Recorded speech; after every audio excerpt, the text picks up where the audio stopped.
క్రీస్తునందున్న పరిశుద్ధులందరికీ ప్రభువైన క్రీస్తు నామంలో శుభాభివందనాలు.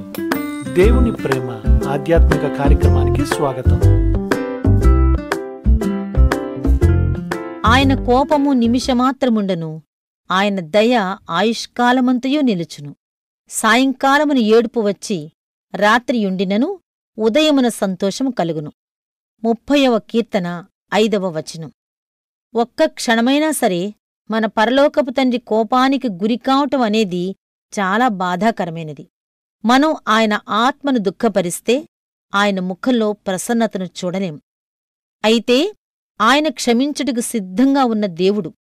మనం ఆయనను క్షమాపణ వేడుకొని క్షమింపబడిన తరువాత మన అతిక్రమాలన్నిటినీ ఆయన మర్చిపోతాడు.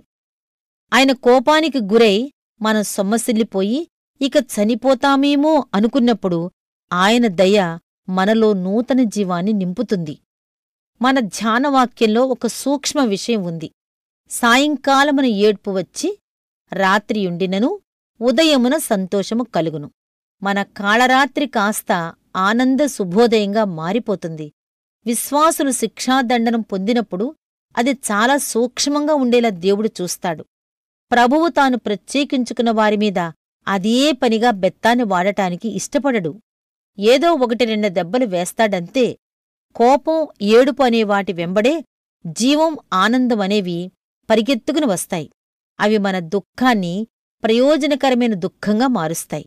నా హృదయమా, లేచి హల్లెలూయా అని గట్టిగా చెప్పు. రాత్రంతా ఏడుస్తూ కూర్చోకు. ఉదయం తప్పక వస్తుందన్న ఆశతో నీ కన్నీరు తుడుచుకో. ఈ కన్నీళ్లు మంచుబిందువుల్లాంటివి. ఉదయకాలపు సూర్యకిరణాలు వాటిమీద పడినప్పుడు అవి మెరుస్తాయి, ప్రకృతికి ఎంతో అందాన్నిస్తాయి. మన కన్నీళ్లు మన కళ్లను శుభ్రం చేస్తాయి. అప్పుడు మన దేవుని దృష్టిని పొంది ఆయన కృపను స్పష్టంగా చూస్తాం. ఆయన అనుగ్రహ దర్శనం మనకు ఎంతో విలువైనదిగా కనిపిస్తుంది. వేదనాభరిత నిశీత రాత్రి అనేది ఉదయచిత్ర నేపథ్యానికి అవసరమయ్యే నీడలను సమకూరుస్తుంది. అప్పుడా చిత్రంలో బొమ్మలు చాలా ప్రత్యేకంగా కనిపిస్తాయి. అంతా మన మంచికే. దేవుని ప్రేమ ఆధ్యాత్మిక కార్యక్రమాన్ని చివరి వరకు వీక్షించిన శ్రోతలందరికీ మా హృదయపూర్వక వందనాలు. తిరిగి మరలా రేపటి ఉదయకాల సమయంలో కలుసుకుందాం. అంతవరకు సెలవు. May God bless you. దేవుడు మిమ్మల్ని అందరినీ దీవించును గాక. ఆమేన్.